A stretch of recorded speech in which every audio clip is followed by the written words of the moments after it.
Okay, good morning everyone. हम लोगों का अभी तक का टॉपिक हम जो पढ़ रहे हैं, स्टार्टिंग हमारी इसी चीज़ से हुई थी कि what Java is a high level object oriented programming language. So हमने डिसेक्शन शुरू करा प्रोग्रामिंग लैंग्वेज का। हमें समझ में आया कि programming language is a means of communication between user and computer. ये हमें समझ में आया था। अब अगर कंप्यूटर और यूज़र के बीच का कम्युनिकेशन है तो पहले कंप्यूटर को समझना बहुत ज़रूरी था, तभी तो हमें समझ में आएगा कम्युनिकेट कैसे करना है और लैंग्वेज किस तरह, मतलब किस तरह की लैंग्वेजेस हैं और एक्चुअल में कम्युनिकेशन कैसा होता है। सो टू अंडरस्टैंड दिस, सबसे पहले हम लोगों ने इसलिए डिसेक्शन शुरू करा कंप्यूटर का, and we came to know what computer is. Computer के डेफिनेशन में basically these 5 points are there. उसमें सबसे पहला पॉइंट को ही हमने पकड़ के अभी डिसेक्शन शुरू किया है, बाकी के 4 पॉइंट्स पढ़े ही नहीं है। सबसे पहला पॉइंट था कि computer is an electronic device. अब computer is an electronic device means कि computer works on direct current. ठीक है। अब दो तरह के डिवाइसेस हैं, अपने को पता है, एक इलेक्ट्रिकल डिवाइसेस और एक इलेक्ट्रॉनिक डिवाइसेस। ये दोनों डिवाइसेस करंट के टाइप के हिसाब से कैटेगराइज किया गया है इनको। एक जो ऑल्टरनेटिंग करंट पे चलती है उन्हें इलेक्ट्रिकल डिवाइसेस कहते हैं, जैसे घर में एसी, गीज़र, फ्रिज। ठीक है, बहुत सारे डिवाइसेस आपके घर में हैं अभी जो इलेक्ट्रिकल डिवाइसेस हैं, और वो डिवाइसेस जो डायरेक्ट करंट पे चलती हैं वो है इलेक्ट्रॉनिक डिवाइसेस।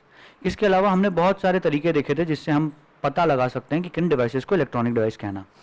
स्पेशली हमने देखा था कि एक अडेप्टर बीच में अगर लगा हुआ हो, एक चार्जर अगर बीच में लगा हुआ हो, जिसका बेसिकली काम होता है ऑल्टरनेटिंग करंट को डायरेक्ट करंट में कन्वर्ट करना।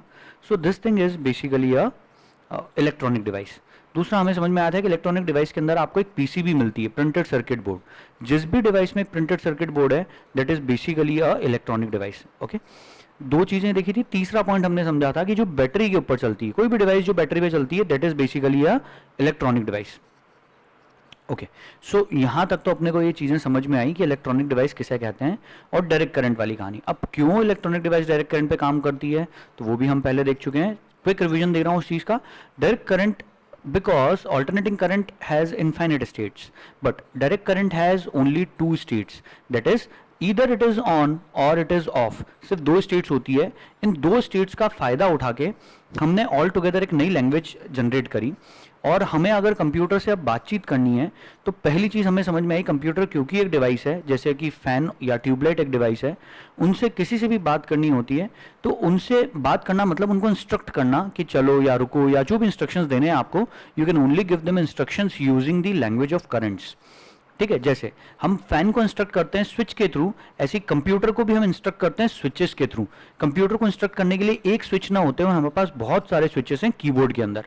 ओके, कीबोर्ड के अंदर बहुत सारे ये स्विच जो हैं, इसमें हर एक स्विच को प्रेस करने से एक अलग सीक्वेंस ऑफ करंट्स जनरेट होते हैं। ठीक है, जैसे 5 वाला की प्रेस करूंगा तो sequence of current will be on off on, इस तरह का सीक्वेंस जाता है। 6 वाला प्रेस करूंगा तो ऑन ऑन ऑफ, ऐसा कोई सीक्वेंस जाएगा। और रैदर पीछे बैकग्राउंड में और भी कुछ चीजें हैं, हो सकता है सीक्वेंस इससे भी बड़ी होती हो। ये तो मैंने आपको शॉर्ट में समझाने के लिए बस इतनी चीज बताई थी। बैकग्राउंड में there could be something else, जैसे 5 के करस्पॉन्डिंग जो जाता होगा वो इट वुडंट बी ओनली, मतलब 101 के लिए ऑन ऑफ ऑन नहीं जा रहा है, बल्कि जा रहा है पहले 5 times off, then 1 times on, then off, then on. मतलब 8 बिट्स का सीक्वेंस जा रहा है बेसिकली। ठीक है, 8 बिट्स का सीक्वेंस जाता है एक पूरा। ओके, डिटेलिंग बहुत है पढ़ने के लिए। जो पर्टिकुलर सब्जेक्ट होगा, इलेक्ट्रॉनिक्स एंड कम्युनिकेशन करके अपने को सब्जेक्ट आएगा, डिजिटल इलेक्ट्रॉनिक्स एंड कम्युनिकेशन। ये इंजीनियरिंग में भी पढ़ने को मिलता है। अगर आप सॉफ्टवेयर इंजीनियरिंग करते हो या आप बी करते हो, bachelors in engineering in computer science और आईटी, तो आपको ये सब्जेक्ट डेफिनेटली पढ़ने को मिलेगा। It would be very interesting subject, और बहुत सारी चीज़ सीखने को मिलेगी कंप्यूटर कैसे ढंग से काम करता है। पर अभी हमारे लिए जितना समझना काफ़ी था उतना मैंने ब्रीफिंग दिया बस उस चीज़ का। इतने में हमको ये चीज़ समझ में आ गई कि कंप्यूटर हमारा एक इलेक्ट्रॉनिक डिवाइस है, वो सिर्फ करंट की भाषा समझ सकता है, क्योंकि हम कीबोर्ड भी हमारा एक वायर से तो जुड़ा है कंप्यूटर से। अब वायर से जुड़ा है तो वायर पे हमें दिमाग में क्लैरिटी है कि करंट के अलावा कुछ नहीं आता। यहाँ तक की कहानी हमारी लास्ट टाइम पैकअप हुई थी, एंड इसके साथ में मैंने ये बता के छोड़ा था कि हम जो भी की प्रेस करते हैं उसके थ्रू सीक्वेंस ऑफ करंट्स जाते हैं। हर की के लिए अलग अलग सीक्वेंस ऑफ करंट जाता है, और ये सारे करंट डिजिटल डीसी है। ठीक है, these all are sequences of direct current, these all are sequences of direct current. अब ये जो डायरेक्ट करंट के सीक्वेंसेस हैं, मतलब कि ऑन ऑफ, इस चीज़ को कॉपी में लिखना हमारे लिए पढ़ना बहुत डिफिकल्ट था, और ऑन ऑफ थोड़ा अजीब सा लगता है बार बार इतना लंबा चौड़ा बोलना. So what we did basically, the scientist, जो साइंटिस्ट लोग थे उन लोगों ने ये करा कि उन्होंने डिसाइड करा एक काम करते हैं, ऑन को 1 से डिनोट कर देते हैं और ऑफ को 0 से डिनोट कर देते हैं, सबको एक एक सिंबल दे दिया मतलब. ठीक है. सो अब जब भी हमें बोलना है ऑन तो उसकी जगह हम बोलते हैं 1, हम बोलते हैं. कंप्यूटर समझता है उसको ऑन ही है ना. कंप्यूटर पे ऑन ऑफ के अलावा और कुछ नहीं आ सकता, कंप्यूटर में करंट के अलावा और कुछ और फ्लो हो नहीं सकता. लेकिन हम उसको हमारे लिए समझने के लिए, for the purpose of to, मतलब so that it is easier for us to do the programming, to give the instructions to the computer, so we use zeros and ones as a symbols. Zeros and ones are just a symbol, symbol के अलावा, निशान के अलावा कुछ भी नहीं है वो चीज़. ठीक है. कंप्यूटर के लिए वो एक काला अक्षर भैंस बराबर जैसी चीज़ है, वो कभी भी नहीं समझ सकता जीरो क्या है, 1 क्या है, 5 क्या है, 6 क्या है, 7 क्या है, ये सब एक सिंबल्स हैं. ठीक है. It can only understand the sequences of currents बस. और उन सीक्वेंसेज ऑफ करंट्स के लिए अंदर सर्किटरी डिजाइंड है, प्रोसेसर में बहुत तरह तरह के सर्किट्स बने हुए हैं जिनके बेसिस पे वो लॉजिकल कैलकुलेशंस परफॉर्म कर सकता है. कंप्यूटर की जब हिस्ट्री पढ़ेंगे कभी किसी टाइम में आप, जब इस कॉलेज में आने के बाद, तो वहाँ पे भी आपको समझ में आ गया कंप्यूटर्स बेसिकली इवॉल्व कैसे हुए. वो पहले इनिशियली जो कंप्यूटर्स थे वो सिर्फ कैलकुलेटर्स ही थे बेसिक. ठीक है. वो सिर्फ कैलकुलेशंस का काम करते थे, धीरे धीरे करके वो इवॉल्व हुआ. ओके. सो यहाँ तक की कहानी हमारी समझ में आई थी. And we also talked about, हमने ये भी चीज़ समझी कि क्योंकि कंप्यूटर एक इलेक्ट्रॉनिक डिवाइस है, कंप्यूटर डायरेक्ट करंट पे काम कर रही है और वो जीरोज और वंस को समझ रही है. समझ तो सिविल लैंग्वेज ऑफ करंट्स रही है, लेकिन हम बोल देते हैं ऐसा कि वो क्या समझ रही है, बेसिकली वो जीरोज और वंस को समझ रही है. इन जीरोज और वंस को हमने नाम दिए थे बाइनरी डिजिट्स. ये बाइनरी के डिजिट्स हैं और इन दोनों सिंबल से मिला के एक ऑल टुगेदर एक नंबर सिस्टम बनता है जिसका नाम है बाइनरी नंबर सिस्टम. और इन दोनों से ही मिला के एक लैंग्वेज बनती है totally, that is known as binary language. So अपन एक तरह से बोल सकते हैं कि बाइनरी लैंग्वेज और बाइनरी नंबर सिस्टम सेम चीज है. ठीक है. बाकी सब केसेस में नंबर सिस्टम और लैंग्वेज अलग अलग होते हैं. जैसे डेसिमल नंबर सिस्टम अलग चीज है, पर डेसिमल लैंग्वेज नहीं होती कोई.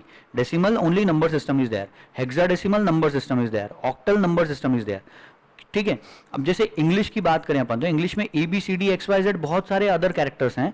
इसके apart from we have 0 to 9 digits. ये जो 0 to 9 डिजिट्स हैं they form decimal number system. ठीक है. सो अपन बोल सकते हैं कि decimal number system is a part of English language, एक तरह से आप ऐसा बोल सकते हो. ठीक है. लेकिन इतनी चीज हमें समझ में आई कि क्योंकि बाइनरी नंबर सिस्टम के अंदर भी दो ही सिंबल्स हैं और बाइनरी लैंग्वेज में भी सिर्फ दो ही सिंबल्स हैं, तो दोनों एक ही हैं एक तरह से, इसलिए ऐसा बोल देते हैं हम लोग. ओके. सो आप लोगों को दिमाग में अब ये क्लैरिटी होनी चाहिए. मेरी इतनी सारी बातें नहीं भी समझ में आए कोई दिक्कत नहीं. जो नए स्टूडेंट्स हैं वो लोग हो सकता है थोड़ी देर में आपको समझ में आना शुरू हो जाएगी ये चीज़ें. आप अपने फ्रेंड्स लोगों से डिस्कस करोगे तो और आपको क्लैरिटी आएगी. हम लोगों की 3-4 दिन की क्लास हो चुकी है एक्चुअली, तो उसके अंदर हमने ये बहुत सारी चीज़ें बहुत डिटेल में पढ़ चुके हैं. मतलब एटलीस्ट 1 hour लेक्चर्स हो चुके हैं, 3 to 4. सो हो सकता है समझ में कम आए, बट आगे चल के अभी सब समझ में आने लगेगा. Don't worry about it. So हमें इतनी चीज समझ में आई कि हमारा कंप्यूटर डायरेक्ट करंट के ऊपर काम कर रहा है और बाइनरी लैंग्वेज या बाइनरी नंबर सिस्टम को समझ रहा है. ठीक है. अब लैंग्वेज ऑफ करंट्स नहीं बोल रहा हूं मैं, आप पीछे इंप्लाई कर लेना कि लैंग्वेज ऑफ करंट्स ही समझता है, लेकिन हम फिर भी क्या बोलेंगे उसे कि इट अंडरस्टैंड्स बाइनरी लैंग्वेज और मशीन लैंग्वेज. इसी को हम बाइनरी लैंग्वेज या मशीन लैंग्वेज भी बोलेंगे. इसके अलावा कंप्यूटर कोई भी चीज डायरेक्टली नहीं समझ सकता. It can only understand binary language, machine language, जिसको बैकग्राउंड में हमें इंप्लाई करना है लैंग्वेज ऑफ करंट्स. वो सिर्फ इसी को डायरेक्टली समझ सकता है, बाकी किसी भी चीज को डायरेक्टली नहीं समझ सकता. ठीक है. अब यहां तक की कहानी अपन लोगों की कंप्लीट हुई. अब क्योंकि कंप्यूटर सिर्फ बाइनरी के डिजिट्स समझ रहा है, बाइनरी डिजिट्स मतलब जीरोज एंड वंस, उनको शॉर्ट में हम लोग क्या बोलते हैं? बाइनरी डिजिट्स को शॉर्ट में बिट, बाइट, बिट्स. ठीक है. बाइनरी डिजिट्स को बिट्स कहा जाता है या बिट बोल सकते हो सिर्फ. ठीक है.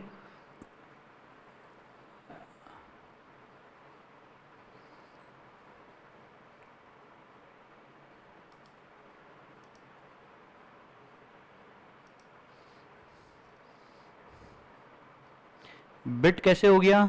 सो यहां पे बाइनरी में से बाई उठाया और डिजिट के एंड में से IT उठा लिया, so it is basically binary digit. तो इस हिसाब से बिट सबसे छोटा यूनिट है कंप्यूटर में डेटा को मेजर करने के लिए, ठीक है, unit two measure data. Data को मेजर लीटर्स में नहीं कर सकते, किलोमीटर्स में नहीं कर सकते, मतलब लीटर, मीटर्स, फ्रीक्वेंसी, ये सब यूनिट नहीं है। डेटा को मेजर करने का जो यूनिट है that is bits and bytes. सिर्फ बिट्स और बाइट्स के फॉर्म में मेजर कर सकते हो। अब एक रूल ध्यान रखना, 8 बिट्स से मिलके बनता है 1 बाइट, ठीक है।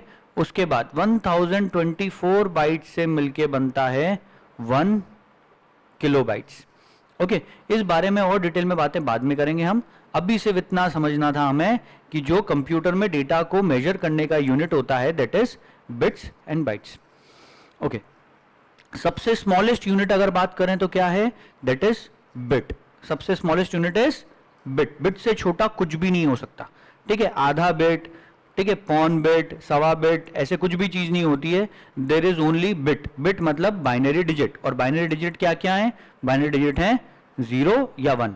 आप खुद ही सोचो, 0 का भी आधा हो सकता है क्या, या आधे का आधा हो सकता है क्या, 1 का हाफ कर दें, इसका हाफ, मतलब there is no possibility in, ये सब पूरे के पूरे होंगे, और बाइनरी डिजिट से छोटा कुछ भी नहीं हो सकता, ठीक है। सो बिट से छोटा कुछ नहीं होगा, जो भी बनेगा बिट से मिलके बनेगा। सेकंड चीज हमने लास्ट टाइम बात करी थी, कंप्यूटर में जो भी डेटा स्टोर्ड है, all the data which is stored in the computer is in the form of bits. Bits के अलावा कुछ भी नहीं होते। मतलब आपने अपने सेलफोन से एक फोटो क्लिक किया, वो फोटो भी बैकग्राउंड में बेसिकली बिट्स के फॉर्म में है, बाइनरी डिजिट्स के फॉर्म में, मतलब सब जीरोज 1 0 एंड 1 0 एंड 1 ही है, सब कुछ 0 1 है, ठीक है। सर कैसे आप जो बोल रहे हो ये समझ नहीं आ रहा। इस चीज़ के लिए फिर से बोल रहा हूँ, पूरा 1 घंटे का लेक्चर मुझे अलग से देना पड़ेगा। मैं बिल्कुल उसमें आपको बता सकता हूँ कि किस तरीके से इमेज को, फोटो को वो डिजिटल फॉर्म में कन्वर्ट करके स्टोर करता है। डिजिटल का मतलब ही होता है बिट्स के फॉर्म में, जीरोज एंड वंस के फॉर्म में, ठीक है। हर चीज़ की पॉसिबिलिटी है, सब कुछ चीज़ होती है। आप इंटरनेट पे सर्च कर सकते हो, यूट्यूब पे देख सकते हो जाके कि how image gets converted into binary form या bits, how image gets stored in bits. आपको सब कुछ पढ़ने को, सीखने को, देखने को मिल सकता है, ठीक है। सो कभी अपने पास टाइम रहा, मैं डेफिनेटली आप लोगों के साथ में ये चीज़ शेयर करूंगा, ठीक है। तब बड़ा इंटरेस्टिंग टॉपिक है, ये भी समझना। सिर्फ इमेज ही नहीं, वीडियो कुछ नहीं है। वीडियो इज मल्टीपल इमेजेस, बहुत सारी इमेजेस रैपिड सक्सेशन में अगर आप प्ले कर दो, एक साथ चेंज करो उनको बहुत तेजी से, बेसिकली 30 फ्रेम्स पर सेकंड, मतलब 30 इमेजेस 1 सेकंड में अगर मैं चेंज करूं तो ऐसा लगेगा जैसे कि वो वीडियो है। तो वीडियो और कुछ नहीं होता है, okay. So video is also getting stored in the form of bits. Computer में जो भी स्टोर्ड है सब बिट्स के फॉर्म में। अब आप खुद सोचो, कंप्यूटर में जो डेटा स्टोर होता है वो कहाँ स्टोर होता है। It gets stored in the storage devices. Storage device जैसे कि hard disk, SSD, pen drive, memory cards, ये जो भी चीज़ें हैं डेटा सिर्फ इन्हीं में स्टोर होता है। और इनकी कैपेसिटी किस में होती है, बिट्स और बाइट्स। मतलब 2 GB, 3 GB, 4 GB, 16 GB, 18 GB, 20 sorry, आप इस तरीके से मतलब देख सकते हो जो मेमोरीज होती हैं इनकी कैपेसिटी ऐसी कुछ होती है। 1 TB की हार्ड डिस्क होती है, 500 GB की हार्ड डिस्क होती है, 256 GB की हार्ड डिस्क होती है। सो बहुत तरह तरह की चीज़ें हैं, और यहाँ पे बहुत चीज़ें हैं अभी सीखने की। सो हो सकता है अपने पास टाइम रहा मैं ये सब चीज़ों के बारे में आपसे डिस्कस करूँ। बहुत खूबसूरत चीज़ें हैं, जैसे कि क्यों पेन ड्राइव्स हमेशा 2, 4, 8, 16, 32, 64 GB, 128 GB ही होती हैं। पेन ड्राइव कभी 100 GB, 50 GB, 19 GB, 17 GB ऐसी क्यों नहीं होती हैं, ठीक है। ये भी बहुत इंटरेस्टिंग चीज़ है समझने के लिए। ये यहाँ पे राउंडिंग सारी 2 के पावर्स में ही क्यों चलती है, ठीक है। बहुत बहुत तरह तरह की चीज़ें हैं, we can understand many things. इसके अलावा हमें ये समझना है अभी फ़िलहाल में कि कंप्यूटर में जो डेटा स्टोर हो रहा है, सारा data is getting stored in the form of binary digits, bits के फॉर्म में। चल, यहाँ तक तो कहानी क्लियर हुई। डेफिनेशन का फर्स्ट पार्ट क्लियर हुआ कि computer is an electronic device. Secondly, it accepts data and instructions as input. आप कीबोर्ड से डेटा और इंस्ट्रक्शंस कंप्यूटर को देते हो, सिर्फ डेटा नहीं देते हो, इंस्ट्रक्शन भी देना पड़ेगा। उस डेटा के साथ क्या करना है वो तो बताओगे ना। जैसे मेरे को 5 और 6 का सम करवाना है, तो मैं कीबोर्ड से 5 भी दूंगा, 6 भी दूंगा, और साथ में प्लस सिंबल दूंगा। ठीक है, बताने के लिए instruction, plus is basically an instruction कि आप इसका एडिशन करो, ठीक है। तो जो हमारा प्रोसेसर होगा वो वो जो प्रोसेसर है ना, हर कंप्यूटर के अंदर एक प्रोसेसर लगा होता है, हम लोग उसको कई बार सिर्फ सीपीयू बोलते हैं, सेंट्रल प्रोसेसिंग यूनिट। ये जो सेंट्रल प्रोसेसिंग यूनिट है, क्योंकि ये बीच में है, सेंटर में, ऐसा समझ लो हर चीज के, है ना, इधर इनपुट डिवाइस आ गई, इधर सीपीयू, और दूसरी तरफ आउटपुट डिवाइस हो गई, तो इसलिए इसको सेंट्रल प्रोसेसिंग यूनिट बोल दिया क्योंकि ये बीच में है। इसका काम होगा जो इनपुट में डेटा लिया और जो इंस्ट्रक्शन लिए उसके ऊपर परफॉर्म करके रिजल्ट जनरेट करेगा और आपको डिजायर्ड आउटपुट देगा, और आउटपुट हमेशा आउटपुट डिवाइस के थ्रू ही मिलेगा आपको, ठीक है। अब आउटपुट डिवाइस जैसे कि, और इनपुट डिवाइस, अब थोड़ा सा एक बेसिक एग्जांपल, कोई मुझे बता सकता है इनपुट डिवाइसेस कौन कौन सी हैं? Please name few input devices. Mouse, Keyboard. Keyboard, Mouse. Okay, और कुछ? Scanner. यस, माउस, कीबोर्ड, ये सबसे बेसिक इनपुट डिवाइसेस हैं। अपार्ट फ्रॉम इट, जिस भी चीज के थ्रू के कोई भी डेटा कंप्यूटर तक पहुंच रहा है, that is basically input device. Input device का बेसिक मीनिंग समझना, कोई इनपुट डिवाइस की डेफिनेशन बता सकता है? That takes input from us. Exactly हमने बचपन से यही चीज सीखी है और हमने डेफिनेशन ऐसी ही सीखी है कि इनपुट डिवाइस बोले तो सर मीनिंग उसके वर्ड में ही तो छुपा हुआ है, इनपुट डिवाइस मतलब जिसके थ्रू इनपुट लें। नहीं, ऐसे नहीं समझना है, रुको ढंग से समझते हैं। Input device is basically a device which converts user understandable form, मतलब मेरे को जो चीज समझ में आती है, ह्यूमन बीइंग को जो चीज समझ में आती है, उस मेरे समझने वाले फॉर्मेट को, डेटा मेरे फॉर्मेट में है जो मुझे समझ में आता है, उस फॉर्मेट को कंप्यूटर को समझ में आए ऐसे फॉर्मेट में कन्वर्ट करता है, उसे कहते हैं इनपुट डिवाइस। सिंपल था, राइट? मुझे समझ में आती है इंग्लिश, ABCD XYZ 1 2 3 4 5, या फिर मुझे समझ में आते हैं फोटोज, या फिर मुझे समझ में आता है साउंड, आवाज जो मैं सुन रहा हूं, या जो चीजें मैं देख रहा हूं, इन चीजों को कन्वर्ट करना कंप्यूटर के अंडरस्टैंडेबल फॉर्म में, मतलब बाइनरी डिजिट्स में, बिट्स के फॉर्म में कन्वर्ट करना, दिस इज बेसिकली, बिट्स बोले तो पीछे लगा लेना उसको कि बिट्स मतलब पीछे इतना समझ में आ जाना चाहिए कि it is basically sequences of currents, ठीक है। जैसे मैं माउस का यूज कर रहा हूं, तो माउस भी क्या कर रहा है, मोशन को कैप्चर करता है, उस मोशन को डायरेक्ट करंट के फॉर्म में वायर के थ्रू ट्रांसफर कर देता है डेस्कटॉप को। अब अगर आपके पास वायरलेस माउस है तो वो रेडियो फ्रीक्वेंसी वेव्स के थ्रू ट्रांसमिट कर देता है, ठीक है। पर जैसे भी ट्रांसमिशन करता है कंप्यूटर में, तो अल्टीमेटली जब वो पहुंचेगी वो चीज, कंप्यूटर में एक ट्रांसमीटर लगा हुआ है, एक रिसीवर लगा होगा जो आपके वायरलेस सिग्नल्स को रिसीव करेगा, और अल्टीमेटली जो भी सिग्नल्स आए उनको बाइनरी के फॉर्म में ही समझेगा, बिट्स के फॉर्म में, जीरोज और वंस के फॉर्म में समझेगा उस चीज को। सो माउस के मूवमेंट्स भी जीरोज और वंस के फॉर्म में हुए, कीबोर्ड से जो डेटा आ रहा है वो भी 0 1 के फॉर्म में हुआ। कैमरा, वेब कैमरा, अभी मैं आपको जो पढ़ा रहा हूं, मैं जो आप लोगों को दिख पा रहा हूं, वो मेरी इमेज, मतलब ये आसपास जो भी चीजें, लाइट को इट इज कैप्चरिंग लाइट, और उस लाइट को it is converting into bits, binary digits में कन्वर्ट कर रहा है। कैसे कर पा रहा होगा सर? बहुत सिंपल सी हिंट देके छोड़ता हूं, बाकी तो बहुत डिटेल है उस चीज में। वो ऐसा करता है कि इस लाइट में से कलर के लिए कोड्स डिसाइड कर दिए उसने, हर कलर का एक कोड दे दिया उसने, और कलर्स तो कितने कलर्स, जितने ज्यादा कलर्स को वो कोड देगा उतनी क्लैरिटी बेहतर होगी, है ना। कैमरा में जितने ज्यादा कलर्स को वो कोड देने की कैपेसिटी रखेगा, जितने ज्यादा पिक्सल्स वो कैप्चर कर सकेगा, उतनी ज्यादा क्लैरिटी देगा वो कैमरा।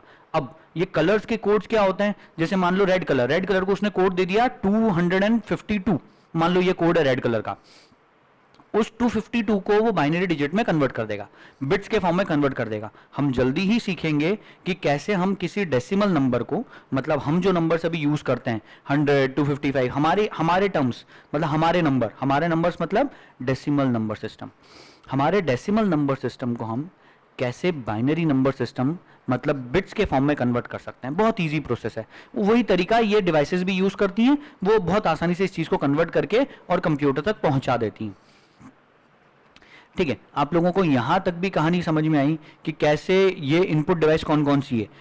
अपना माउस हुआ, अपने पास मतलब माउस के अलावा we have this keyboard, keyboard is also an input device. Then we have touch pens, ये टैबलेट्स के लिए यूज में आते हैं जो पेन, ये भी एक तरह का इनपुट डिवाइस हुआ। इसके अपार्ट फ्रॉम मैं जो माइक यूज कर रहा हूँ मेरे साउंड को कैप्चर करके उसको भी जीरोज एंड वंस के फॉर्म में कन्वर्ट कर रहा है, this is also a input device. Web camera, this is also an input device. जिस भी चीज से कंप्यूटर तक किसी तरह से डेटा पहुंच रहा है, those all are input device. उसमें एक और फेमस है स्कैनर। स्कैनर अभी इतना काम में नहीं आता क्योंकि उसको किसी ने रिप्लेस कर लिया। किस चीज ने स्कैनर को रिप्लेस करा है? Printer, sorry, barcode, no no no no no. Bar code scanner, QR code scanner, चाहे आपका कोई से भी स्कैनर पकड़ लो जिस भी टाइप के, all scanners have been replaced now by और सेलफोन, राइट। ये जो अपना सेलफोन है इसके थ्रू अपन हर चीज स्कैन कर पाते हैं, क्यूआर कोड से लेकर बार कोड से लेकर everything this is able to scan, right. इसका कैमरा ओपन करो, डॉक्यूमेंट्स तक स्कैन आजकल इससे होते हैं, कोई स्कैनर यूज नहीं करता है, ठीक है। वेरी फ्यू पीपल, कोई रेयरेस्ट होगा, कोई ऑफिस में कहीं लगा होगा तो स्कैनर लगा होगा। किसी को भी फोटोज स्कैन करना है, कोई भी डॉक्यूमेंट स्कैन करना है, everyone prefers now cellphone. Cellphone से बहुत अच्छी क्लैरिटी आ जाती है क्योंकि आजकल, ठीक है। ओके, तो बहुत सारी इनपुट डिवाइसेस थी। अब बहुत सारी ऐसी आउटपुट डिवाइसेस भी हैं। उनमें से एक आप लोगों को अभी मैं दिख रहा हूं, तो मैं आपको एक स्क्रीन पे दिख रहा हूं, मॉनिटर। उसको हम मॉनिटर बोलते हैं, Printer. डिस्प्ले भी बोलते हैं उस चीज को। आपके मोबाइल में भी डिस्प्ले है, आपके टैबलेट में भी डिस्प्ले है, आपके लैपटॉप में डिस्प्ले है, आपके कंप्यूटर में डिस्प्ले है। These all are output devices, okay. Apart from it और किससे आउटपुट मिल रहा है? तो आपको स्पीकर्स के थ्रू अभी आवाज सुनाई दे रही है या ईयरफोन्स में आवाज आ रही है, तो that is an output device, ठीक है। सर अब हम हमारे ईयरफोन्स को आउटपुट डिवाइस बोलेंगे कि इनपुट डिवाइस? हाइब्रिड बोल सकते हो, क्योंकि उसके अंदर अगर माइक भी इंटीग्रेटेड है तो वो इनपुट डिवाइस भी है, आउटपुट भी है, दोनों काम कर रही है। बिल्कुल हो सकता है, इट कुड बी पॉसिबल 100%। जैसे कि प्रिंटर कम स्कैनर वाले प्रिंटर्स आते हैं, ऑल इन वन प्रिंटर्स बोल लो आप, ठीक है, या मल्टी फंक्शन प्रिंटर्स जो होते हैं, उनके अंदर प्रिंटर प्लस स्कैनर दोनों एक साथ है, तो मतलब इनपुट डिवाइस भी और आउटपुट डिवाइस भी। Printer is an output device. So बहुत तरह तरह की आउटपुट डिवाइसेस भी हैं। इनपुट डिवाइसेस भी बहुत तरह की, इनमें से कुछ आपने अभी देखी। इनमें नए ज़माने की कुछ इनपुट डिवाइसेस में से एक है वर्चुअल रियलिटी के लिए या ऑगमेंटेड रियलिटी के लिए डिवाइसेस आ गई हैं। इसके अपार्ट फ्रॉम आपके पास में गेम पैड्स होते हैं, जो रिमोट कंट्रोल, जो गेम्स खेलने का जो रिमोट कंट्रोल आप जिसे बोलते हो उसे हम लोग गेम पैड कहते हैं। गेम पैड्स होते हैं, जॉयस्टिक्स होती है, वो जॉयस्टिक ऐसी कुछ ऐसा शेप रहता है, उसमें बहुत सारे बटन्स रहते हैं एंड यू कैन मतलब यूज दैट जॉयस्टिक, और इसके थ्रू आप फाइटिंग वाले गेम्स और कुछ इस तरह के गेम्स खेल पाते हो। ऐसी बहुत तरह तरह की इनपुट डिवाइसेस और आउटपुट डिवाइसेस हमारे पास में मौजूद है। चलो, सो हमें तो बेसिकली मतलब समझना था कि आउटपुट डिवाइस का मतलब क्या होता है। So output device means the device which converts computer understandable format into human understandable format। हमें समझ में आया, ऐसे फॉर्मेट में कन्वर्ट करता है कौन? Output device. किसी को कंफ्यूजन इनपुट डिवाइस और आउटपुट डिवाइस के डेफिनेशन में तो please ask me right now.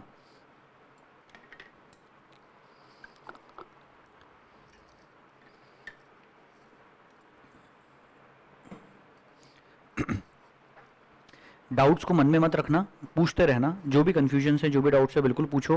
अपने पास बहुत चीज़ें हैं इसमें भी सीखने की, समझने की। अभी तो मैं एक्चुअल जवाब पे तो पहुंचा ही नहीं, अभी तो हम सिर्फ कंप्यूटर को ही समझ रहे हैं कि बेसिकली ये जो जादुई बक्सा है हम जिसको यूज़ करते हैं, ये आखिर है क्या भला। ओके, चलो आगे बढ़ते हैं। सो कंप्यूटर जो होगा वो पहली चीज़ इलेक्ट्रॉनिक डिवाइस होगी, दूसरी उसके साथ में इनपुट डिवाइसेस अटैच होंगी जिनका काम इंस्ट्रक्शंस, डेटा और इंस्ट्रक्शंस को एक्सेप्ट करने का होगा, और यूजर अंडरस्टैंडेबल फॉर्मेट में वो डेटा और इंस्ट्रक्शंस एक्सेप्ट करेंगी और उनको कन्वर्ट करेंगी कंप्यूटर अंडरस्टैंडेबल फॉर्म में।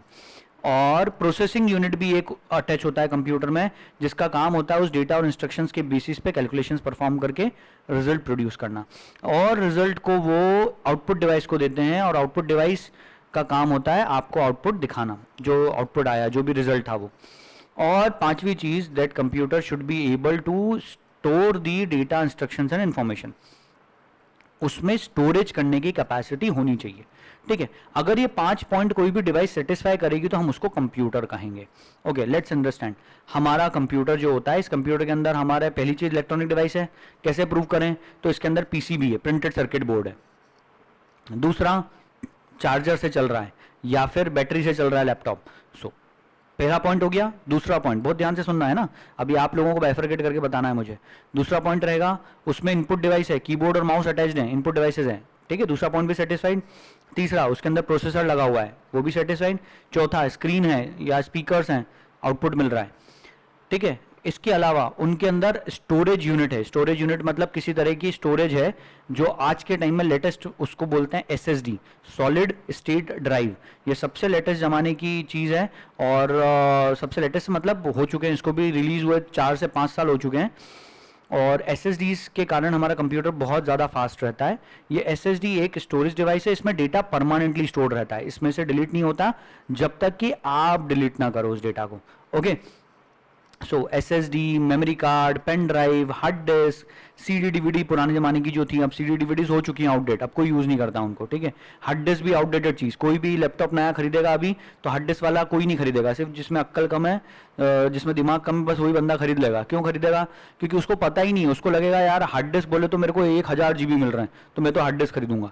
और वहीं जिसको समझ है वो एसएसडी खरीदेगा, भले ही उसमें थोड़ी सी स्पेस कम मिलती है, एसएसडी क्योंकि महंगी होती है तो स्पेस कम मिलती है यूजुअली, ठीक है। तो एसएसडी वाले जो लैपटॉप्स होते हैं दे आर वेरी फास्ट, बहुत शानदार परफॉर्मेंस देते हैं, भले ही उसमें रैम कम हो, भले ही उसके अंदर और प्रोसेसर की स्पीड कम हो, वो कोर i3 हो, कोर i5 मत लो, सिर्फ i3 ले लो, लेकिन स्टिल अगर उसमें एसएसडी है तो इतनी सॉलिड परफॉर्मेंस मिलती है कि उसकी हद नहीं। ओके, सो ये सारी बातें हुई थोड़ी सी जनरल नॉलेज की, जिसमें अपने को समझ में आया कि हमारा कंप्यूटर कंप्यूटर है। Okay, this is termed as computer. अब लेट्स टॉक अबाउट फ्रिज। क्या फ्रिज एक कंप्यूटर है? वेरीफाई करते हैं, क्या फ्रिज इलेक्ट्रॉनिक डिवाइस है? Yes. No. No, No. No. Fridge is not an electronic device, वो इलेक्ट्रिकल अप्लायंस है, इसलिए it is not a computer. पहला ही पॉइंट सेटिस्फाई नहीं हुआ तो वो कंप्यूटर नहीं बचा। आगे, geyser No. No. Electrical device, इसलिए वो भी कंप्यूटर नहीं, No. ठीक है। अब आते हैं फैन। No.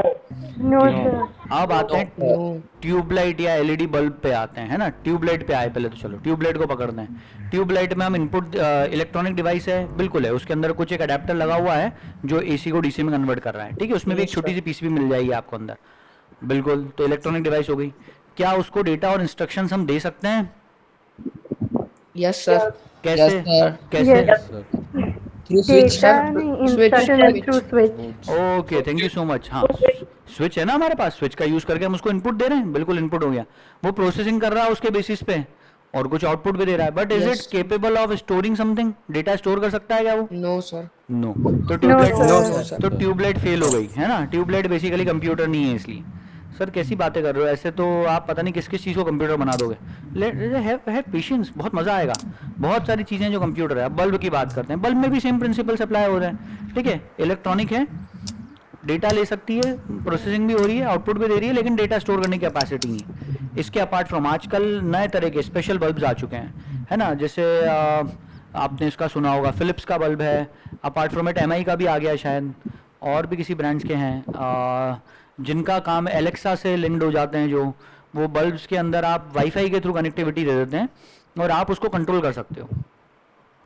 कलर कौन सा रखना है, ब्राइटनेस कितनी रखनी है, you can specify those thing from your cellphone. ये चीज़ें अपन सेल फोन से बता पाते हैं उसको। ओके, किसने देखा ऐसा बल्ब? Yes, sir. ओके, उसमें अपन है ना लाइटिंग चेंज कर पाते हैं, लाइटिंग इफेक्ट चेंज हो जाता है, बहुत कुछ हो जाता है, ठीक है।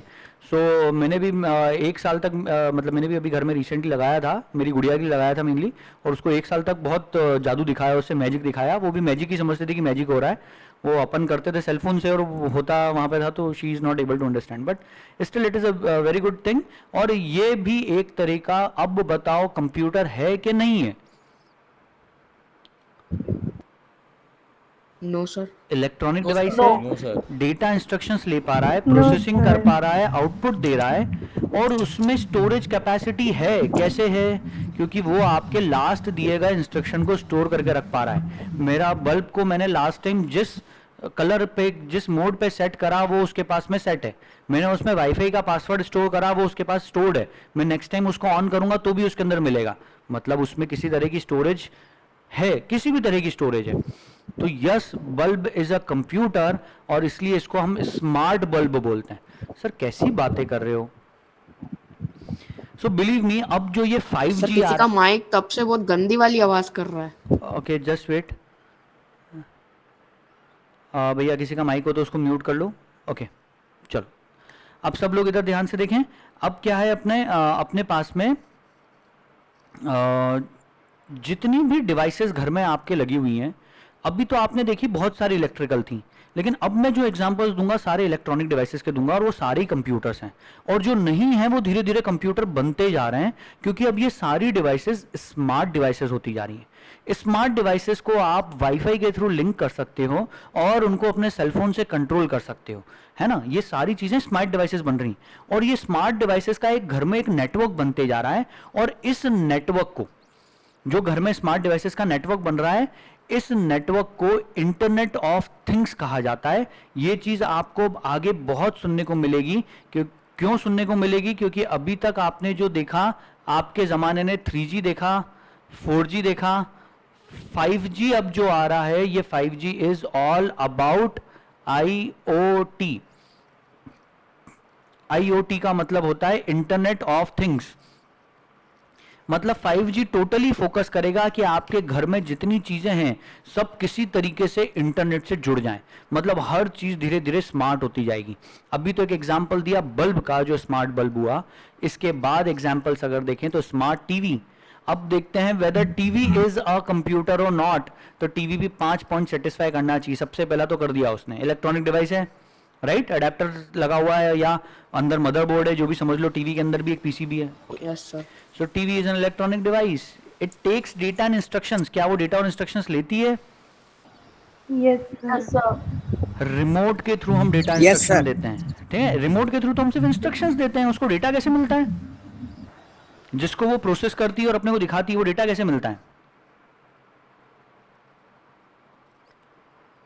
टीवी पे आप लोग जब कोई मूवी देख रहे हो या कोई पर्टिकुलर चैनल देख रहे हो, जैसे स्टार टीवी, स्टार प्लस, जी टीवी, व्हाट्सएवर, ये जो भी आप देख रहे हो, वो सब आपको डिश एंटीना के थ्रू आपके घर में एक सेट टॉप बॉक्स तक आ रहे हैं वो सिग्नल्स, और सेट टॉप बॉक्स से एक वायर आपके कंप्यूटर तक अटैच होता है।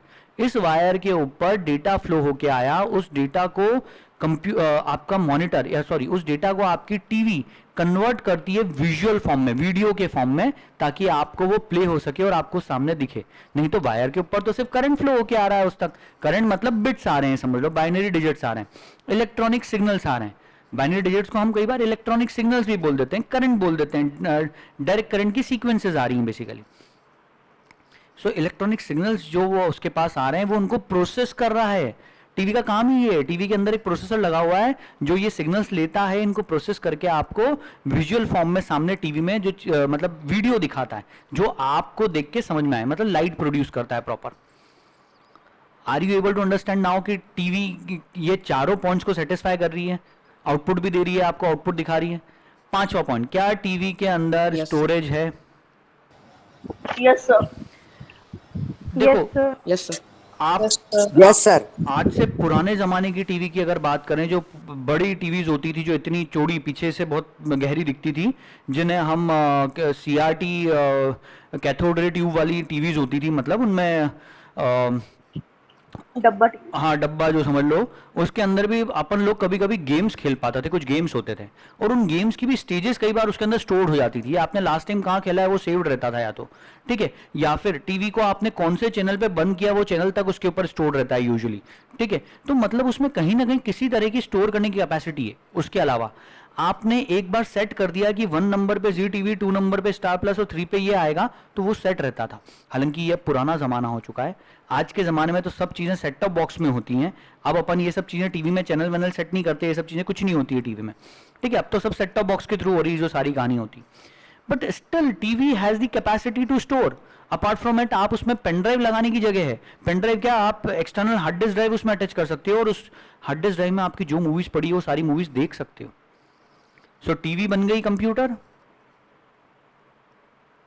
और अब की टीवीज, स्मार्ट टीवीज जो आ गई जिनमें इंटरनेट तक एक्सेस होता है, ऑपरेटिंग सिस्टम डला हुआ है एंड्रॉइड या कुछ, तो टीवी तो अब बन गई कंप्यूटर। सो टीवी कंप्यूटर हो गई, बल्ब कंप्यूटर हो गया। आगे बढ़ते हैं फ्रिज। अभी फ्रिज को हमने समझा था कि fridge is a fridge is not a computer, it is electrical device basically. लेकिन अब जो फ्रिज आ रहे हैं एलजी, सैमसंग, इन सब के, उन फ्रिज में बहुत सारी स्पेशलिटीज हैं। उनके अंदर एंड्रॉयड ऑपरेटिंग सिस्टम भी इंटीग्रेटेड आने लगा है, जिसको आप फ्रिज को वाईफाई के थ्रू कंट्रोल कर पाओगे। अपार्ट फ्रॉम इट उसमें अपने कुछ फोटोज प्ले कर सकते हो, अपनी कुछ मेमोरीज प्ले कर सकते हो फ्रिज के डोर पे, ठीक है। और इसी तरीके से क्योंकि फ्रिज का टेम्परेचर और ये सब चीजें आप कंट्रोल कर पा रहे हो, फ्रिज के अंदर क्या रखा है वो बाहर दरवाजे पे से देख सकते हो डायरेक्ट। मतलब उसमें और दरवाजे पे से क्या, मतलब आप सेलफोन में देख सकते हो कि फ्रिज के अंदर क्या क्या रखा हुआ है आप अपने सेलफोन से। इस तरह के स्मार्ट फ्रिजेस बन चुके हैं, बहुत महंगे हैं अनडाउटेडली, 1 लाख, 1.5 लाख, 2 लाख तक की कीमत वाले होंगे, बट इस तरह के फ्रिजेस अवेलेबल हैं। सो अगर इसे मैं बोलूं तो ये भी एक स्मार्ट फ्रिज है, and this is also again a computer now. Sir आप कैसी बातें कर रहे हो? देखो मेरा सिंपल सा कहना है, अगर कोई भी चीज ये 5 पॉइंट सेटिस्फाई करेगी मैं उसको कंप्यूटर कह दूंगा, क्योंकि हमने पढ़ा ही है ना। हम अभी क्या पढ़ रहे हैं, हम कंप्यूटर की डेफिनेशन पढ़ रहे हैं। ये डेफिनेशन के पॉइंट्स को जो भी डिवाइस सेटिस्फाई करेगी that is a computer. School वाले सर से इस चीज में मत उलझना, अपने दूसरे सर टीचर से इसमें मत बहस करना, घर पे मम्मी पापा पेरेंट्स से किसी को मतलब कोई ना समझ पाए तो मत परेशान हो, पर आप लॉजिकली सोचो। मैं जो चीज बता रहा हूं बिल्कुल लॉजिकल है, आप इसको बिल्कुल इंटरनेट पे सर्च कर सकते हो, वेरीफाई करो, विकीपीडिया के ऊपर देखो, आपको जहां देखना है देख सकते हो। But everything is becoming a computer now. आने वाला जमाना यही है, हर चीज कंप्यूटर बन रही है। क्या हमारा सेलफोन कंप्यूटर है? यस, हु Yes, can sir, obviously. Explain me कि it is a computer, why? Sir वो इलेक्ट्रॉनिक डिवाइस भी, क्योंकि वो मतलब डायरेक्ट करंट पे चलता है अडेप्टर के थ्रू। बिल्कुल। Second, battery. सर वो इनपुट लेता है, किसके थ्रू? इनपुट लेता है किसके थ्रू? टच स्क्रीन के थ्रू। टच स्क्रीन के through. Thank you so much. Cellphone के अंदर एक टच स्क्रीन है जो इनपुट डिवाइस है उसके लिए। यस, आगे। आउटपुट देता है सर स्पीकर इनपुट, के। और सर वो उसके अंदर प्रोसेसर रहता है जिससे वो प्रोसेस करती है, बिल्कुल और सर आउटपुट वापस उस टच स्क्रीन से देती है। बिल्कुल। और स्टोर करने की कैपेसिटी तो है ही। और store. Yes, yes sir. Photo click करते हैं तो फोटो सेव्ड रहते हैं उसके अंदर, वो डिलीट तो हो नहीं जाते अपने आप। Okay, any idea about cellphone के प्रोसेसर्स का? आइडिया है किसी को? लैपटॉप और डेस्कटॉप में तो इंटेल कंपनी के प्रोसेसर्स लगते हैं जिन्हें कोर i3, कोर i5 कहते हैं, या फिर AMD कंपनी के राइजन करके प्रोसेसर्स आते हैं। लेकिन सेलफोन्स की जैसे दुनिया बिल्कुल अलग है। Snapdragon, Helio. Snapdragon, thank you, MediaTek. Thank you so much, बहुत अच्छी बात है। जिन लोगों ने नाम नहीं सुने वो ध्यान दें। क्वालकॉम कंपनी है जिसके आते हैं जो स्नैपड्रैगन करके प्रोसेसर्स होते हैं, और इसके अलावा अपने पास में और भी दूसरी कंपनी है हेलियो करके, हेलियो के चिपसेट्स होते हैं, मतलब जो वो भी आपको मिलेंगे। ओके चलो, तो MediaTek। Cellphone is a computer, बराबर? Okay. Yes yes sir. Sir. So अब आप लगा सकते हो अपने दिमाग का यूज करके बता सकते हो कि क्या क्या चीजें कंप्यूटर है, और जो नहीं है वो भी बनती जा रही हैं बहुत तेजी से computer. Everything is becoming a computer. Your car, even your car is becoming a computer now. Car भी कंप्यूटर बनती जा रही है। उसको आने सर वाले bottles. Bottles, yes yes yes, smart bottles, temperature regulate, temperatures आपको उसके अंदर डिस्प्ले होते हैं कि कितना टेम्परेचर है बॉटल का, पानी कितना भरा हुआ है ना, एवरीथिंग, बहुत सारी चीजें मेजर करके बताई जा सर सकती है। पेन भी। Sorry, pen. फैन भी होते जा रहे हैं, बहुत चीजें, बहुत चीजें। सो आप लोगों को चलो यहाँ तक की कहानी समझ में आई। मेरा जो पर्पस था समझाने का बस वो इतना था। कंप्यूटर डेफिनेशन बतानी सिखानी इसलिए थी ताकि आपको बाइफरकेट करना आ जाए कि किस किस चीज को हम कंप्यूटर कह सकते हैं। तो अब आपको दिमाग में क्लैरिटी है कि इतने सारे चीजें जो है ये सब कंप्यूटर हैं। Everything around us is soon becoming computer. हर चीज कंप्यूटराइज्ड हो रही है, हर चीज कंप्यूटर के फॉर्म में कन्वर्ट हो रही है, और कंप्यूटर बनते जा रही है धीरे धीरे। ठीक है, आज के टॉपिक को यहीं खत्म कर रहा हूं, लेकिन कल हम इस चीज को आगे कंटिन्यू करके जनरेशंस ऑफ प्रोग्रामिंग लैंग्वेजेस से आगे अपनी प्रोसेस को बढ़ाएंगे। ठीक है, आप लोग मैथ्स की क्लास आपकी 4:45 से ही शायद शेड्यूल कर दी गई है। सो आप लोगों की क्लास सेम उस टाइम पे स्टार्ट हो जाएगी, और ये मीटिंग बस बंद करते से आप उसको ज्वाइन कर लें। Okay, thank you so much. Okay, take care, bye bye. Thank you.